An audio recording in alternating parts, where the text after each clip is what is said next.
36 ঘন্টা আমরা এইভাবে করেছিলাম। তারা বলে তোদেরকে আজকে খাইতে দিব না, আমরা আজকে ফিল্ড মেসে রান্না করবো, আজকে খাবো, তোরা দেখবি। নিরপরাধ, নিরীহ নিরীহ নিরপরাধ নিরস্ত্র আমাদের বাবারা ছিল, আমরা ছিলাম। দরজা খুলে তার অ্যাবডোমেনে গুলি করা হয়েছে। নিরপরাধ, আপনাদের ভাষায় যদি যারা বলেন নিরপরাধ, একজন তাও আমাদের ইউনিফর্মের না, একজন সিভিলিয়ান ডক্টর, এবং তার কি জটিল সার্জারি হয়েছে এবং এখনো তিনি এটা রিমোট কতগুলো কমপ্লিকেশন হচ্ছে ওনার। একজন সিভিল ডক্টর, অন্যদের সিভিল ডক্টর ফুয়াদ রেডিওলজিস্ট, তাকে বার্ড দিয়ে মারা হয়েছে, তার রেটিনাল ইনজুরি হয়েছে।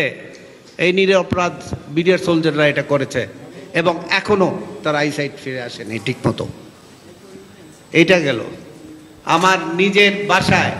আমি তো তখন আমি আর ইউনিটে যাচ্ছিলাম, পারিনি, নিয়ে গেছে ওখানে।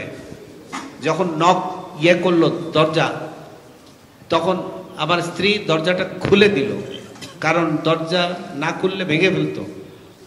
তো বিডিআর সোলজার তার বুকের উপর বন্দুক ধরে বলে যে বেঁচে গেলেন, দরজা না খুললে ভেঙে ফেলতাম।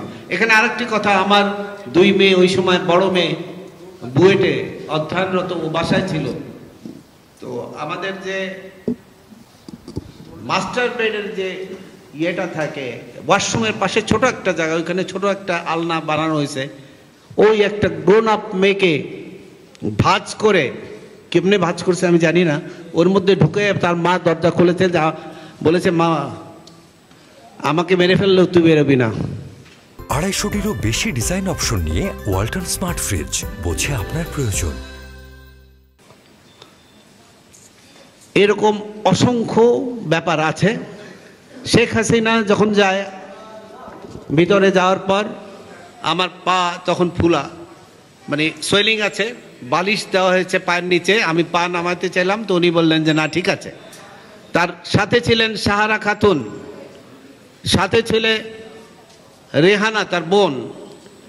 তা আমার মেয়ে, বড় মেয়েটা, যেটা এই পমি যে কথাগুলো বলে গেল, ওটা আমি আরও একটু এলোবরেট করব, কেন খুব প্রিয় অফিসার ছিল আমার এই লুৎফর রহমান খান, ওর বাবা।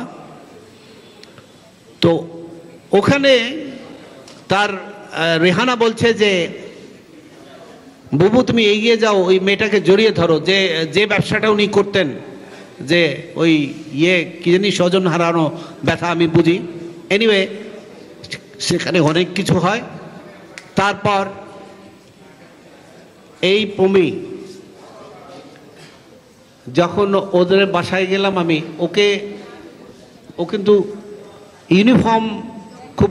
ইউনিফর্ম দেখলেই সে অন্যরকম হয়ে যেত। এখানে একটা কথা বলে যায়, বিফোর আই মিস, অনেকে বলেছে যে ইউনিফর্ম চেঞ্জ করা হয়েছে। অ্যাকচুয়ালি আমরা যারা বেঁচে ছিলাম, আমরা ওই ইউনিফর্ম পরতে চাই নাই, আমরা আর্মির ইউনিফর্ম পরেছিলাম। তারপর যে নতুন ইউনিফর্ম, আমরা যারা বেঁচে আছেন সেই অফিসাররা বলতে পারবে, আমরা কিন্তু বলেছিলাম যে আর্মি কমব্যাটের মতো সবুজ একটা ইউনিফর্ম চুজ করছিলাম। যে ইউনিফর্মটা এখন দেখছেন, এটা মইনুল সাহেব এসে বললেন যে এটা তারিক সিদ্দিকী ওনাকে বলছে যে এটা হাসিনা ঠিক করেছে, এটাই পড়তে হবে। এই হলো ইউনিফর্মের ইতিহাস। এখন আমি আফটার যে কথাটা প্রাসঙ্গিক কথা, যেখানে আপনারা বা অনেকে বলছে যে এরা নিরপরাধ, এখন আসি ইনভেস্টিগেশন